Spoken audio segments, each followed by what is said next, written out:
నమస్కారం ఘంటారావానికి స్వాగతం ముందుగా ప్రధాన అంశాలు ఏపీకి ప్రత్యేక హోదాపై అభ్యంతరం లేదన్న కేసీఆర్ పోలవరం నిర్మాణానికి అడ్డు రాబోమని స్పష్టీకరణ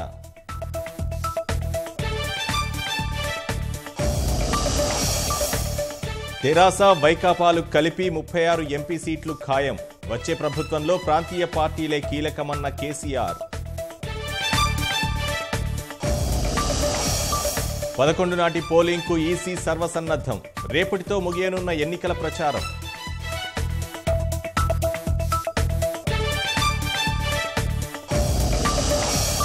జీఎస్టీ సరళీకరణ రైతులందరికీ 6,000 ఆర్థిక సాయం ప్రజాకర్షక హామీలతో భాజపా ఎన్నికల ప్రణాళిక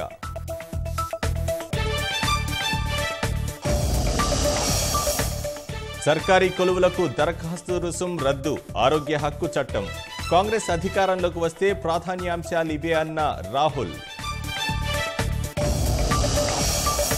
నియోజకవర్గంలో 5 వీవీప్యాట్ రసీదుల లెక్కింపు విపక్షాల పిటిషన్లపై ఈసీకి సుప్రీంకోర్టు ఆదేశాలు